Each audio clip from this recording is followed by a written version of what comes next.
Christmas, Happy New Year. If you're watching this, you're probably on leave and having a very good time with your family. I'm with Jason Woosey, and we are going to be reflecting on some of the hottest, nicest, most affordable SUVs that came out this year, and some of the top cars in this SUV segment to look out for in 2025. Jason, happy holidays. Happy holidays to you, Sihle, and to everyone who's listening.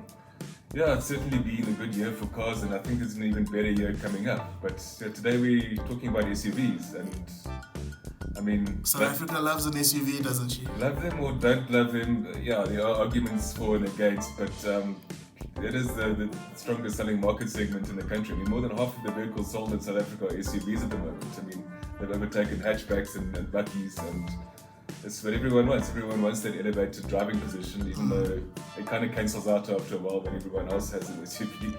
But I mean, what I do appreciate about the modern SUV and crossovers, they just come in so many shapes and sizes, and so many. There's almost one to suit every budget, and there's so many more coming for the lower end of the market.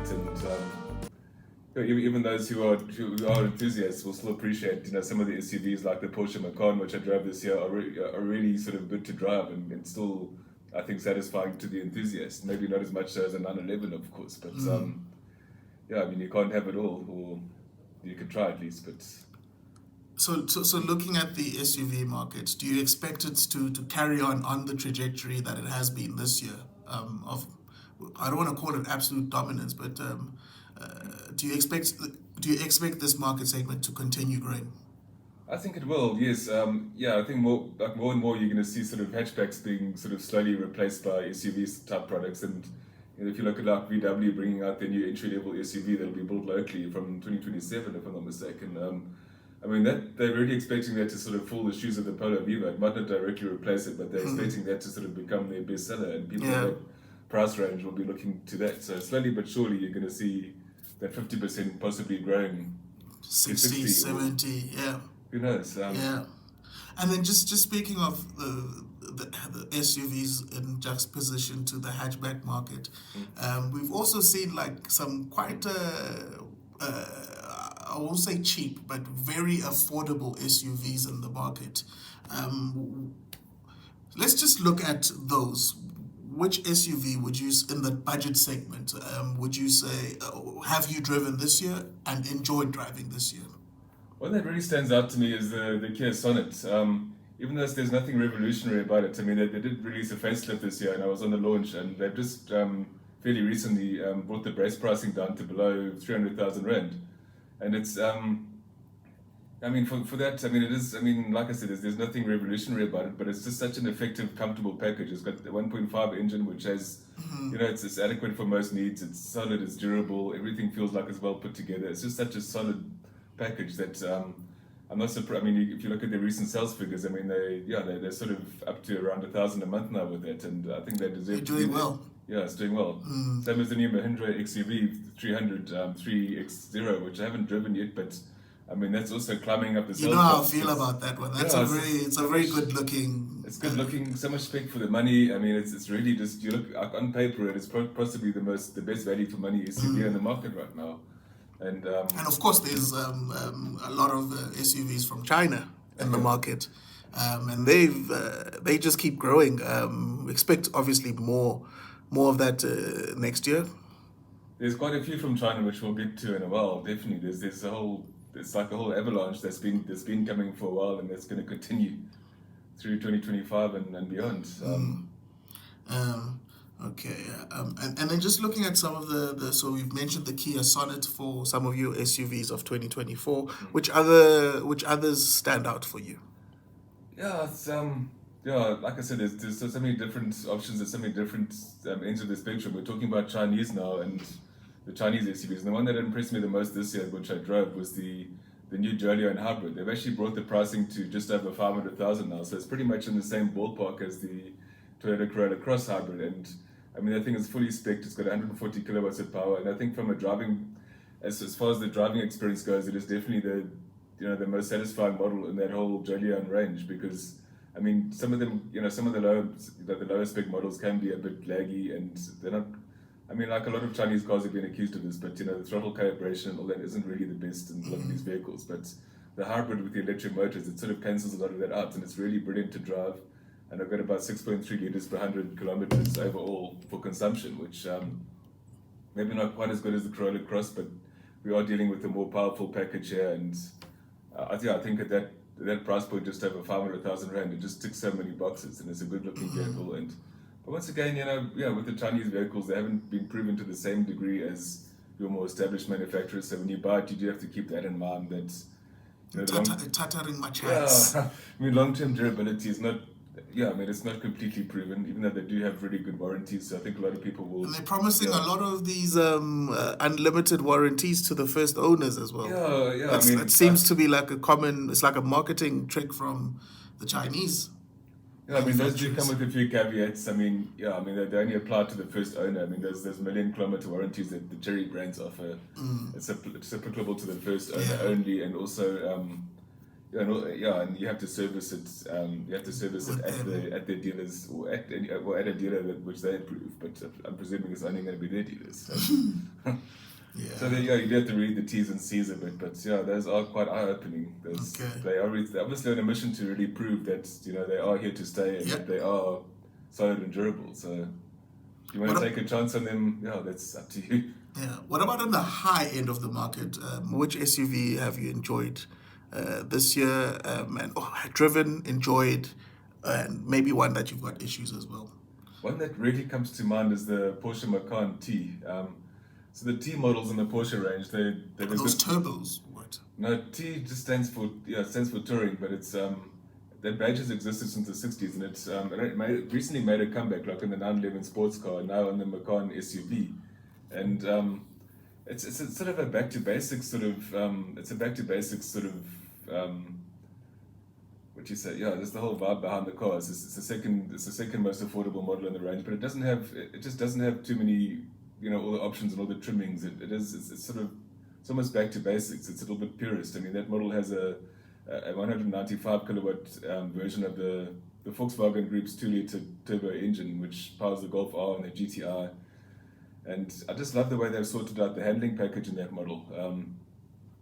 It's really just so sorted, and it's so fun to drive. The steering is just so intuitive, and the amount of feedback that you get from the road, it's really, I mean, for an SUV, I say in inverted commas, it just drives and handles so sweetly, and it's just I really enjoyed every moment. Even though there's a part of me that wishes 4-cylinder Porsche. Yeah, that's I really wish they'd spoken to Audi and maybe used a version of that 5-cylinder engine, even a detuned version of that. I think that would have been first prize in that vehicle, but I think for what Porsche had to work with in that specific package, which comes in at a 1.5 million rand, I think they've come up with a package that is really entertaining and really enjoyable. And I must say I thoroughly enjoyed that one. Another one that comes to mind is the Ford Everest XLT, which I drove to the Drakensberg area, and I mean, a lot of people. It's not. Is this the one made in China? No. You're thinking of the Territory, which is also a very good package for the money. But the Everest XLT, a lot of people like to go on about the platinum versions and the sport, and there's it's not the headline grabber in the range. It is the entry level model, but I just think it is the one that's the most sorted. It's surprisingly, the performance is surprisingly strong.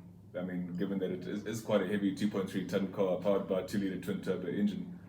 Okay, so I haven't seen your top 10 lists of SUVs to look out for 2025, but I saw that you were at the BMW X3 launch. I don't know if that is in your top 10. I was getting to that for in terms of vehicles I've driven this year, and I don't want to say too much about it now because the official launch is only next year for the media. It was a bit of a preview drive that we had. A little bit around the block kind of thing, but what I've seen so far, I think it is really impressive. And also really expensive. It is expensive, unfortunately. With the pricing starting base at model 1.2 million. 1.136. That's for your cheapest 2-liter diesel. I was impressed with the on-road refinement. It was very quiet. The ride felt very composed, especially for a German car, where sometimes the ride quality can be a little bit too firm.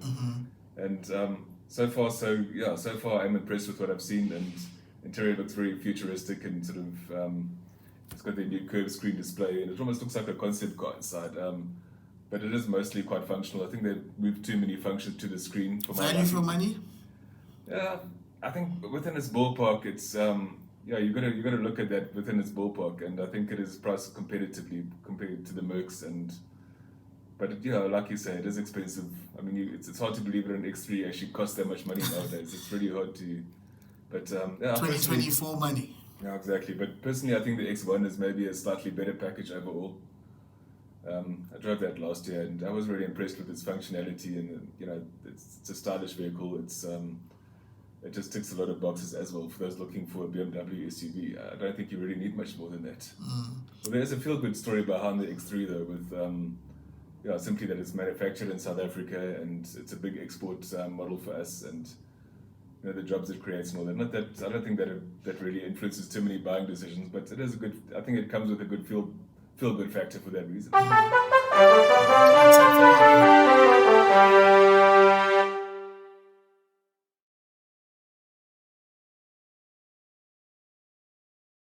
Part two of our motoring wrap of 2024. In part two, we are looking forward into the new year, and Jason's got a list of cars that he is looking forward to driving next year.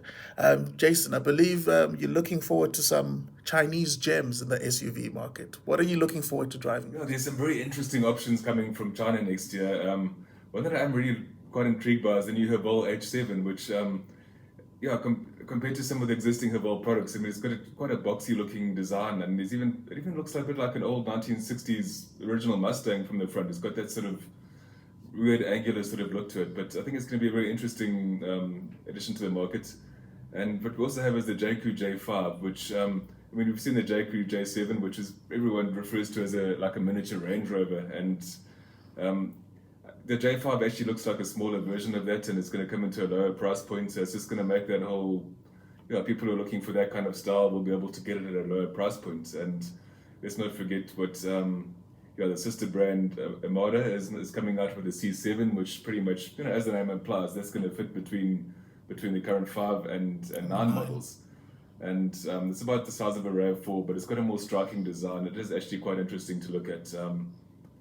And yeah, we've also got the Jetour J2 coming next year, which I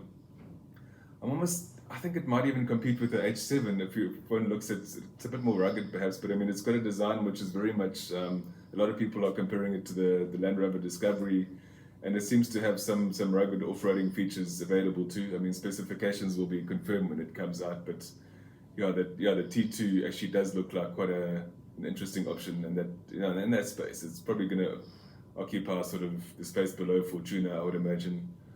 All right, Jason, and maybe in the sort of like the sub $500,000 market, what cars are you looking forward to in that space?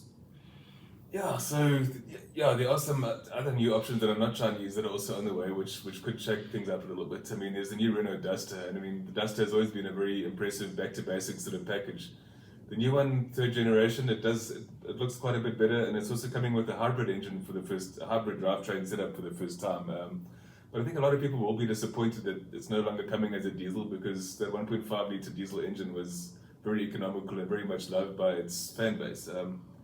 Then you have Mitsubishi is coming out next year with the Outlander Sport, which is yeah, it's going to be the new entry level product, and it could perhaps replace the ASX. It's more or less that in that sort of size bracket, and it's quite an interesting and striking looking vehicle. I think it really has that sort of modern, you know, very sporty Mitsubishi look to it, and I think it will possibly, I think it's going to give the brand a much needed shot in the arm when it comes. Okay, Jason, on the high end of the market, I believe you're looking forward to the new G-Wagon? Was it a facelifted G-Wagon? Yeah, it's more of a facelift Sihle, but yeah, it's now. I mean, I'm very grateful that it keeps the V8 power that it had before. It's just now, but now it's a mild hybrid system with a bit of a boost, and yeah, there's new cabin tech, but I think to me it still looks like a G-Wagon at heart. I mean, it's still a subtle facelift. It still keeps the essence of what a G-Wagon is. I think that's pretty cool. But I think what I'm actually looking forward to even more is the new Land Rover Defender Opta, which, I mean, I think it's best described as a sort of high-speed off-roader. I mean, it's got the twin-turbo BMW Source V8 with 467 kilowatts and a really advanced, what they call a 6D suspension system, which sort of minimizes pitch and roll. It is really just made for high-speed off-roading, and I think that sounds incredibly exciting from what I've heard so far. And what else do we have on the upper end? I mean, there's the Volvo EX90, which obviously, I mean, it's a stark contrast to the vehicles I've just mentioned. It's way more luxurious. It's electric. They're basically describing it as a computer on wheels. I mean, it literally has Snapdragon computing power. This thing has it's got 8 cameras and 16 ultrasonic sensors, and it's got I think 5 radar systems and LiDAR. I mean, it is. It's like a geek's car. Incredibly, yeah, it is the geek's car of geek cars. And I think incredibly safe, obviously being a Volvo. I mean, they've always led the way in that regard, and it's fully electric. I mean, they're claiming a range of 600 kilometers. That's quite impressive. You could potentially drive to Durban without charging if depending on the real world conditions and all that, these things do differ. But don't quote me on that. I mean, when you're stranded in Cato Ridge or something, very interesting times though. Well, that's it from us. Merry Christmas, everybody, and have a happy New Year. Stay with us on motoring, iol.co.za. I'm going to shamelessly plug our website as well. I mean, I have to see you on the site every single day next year, and wishing you a safe holiday and Merry Christmas and New Year's as well. Like, share, follow, subscribe, do all those lacquer things, and Merry Christmas, everybody. Bye-bye. Bye.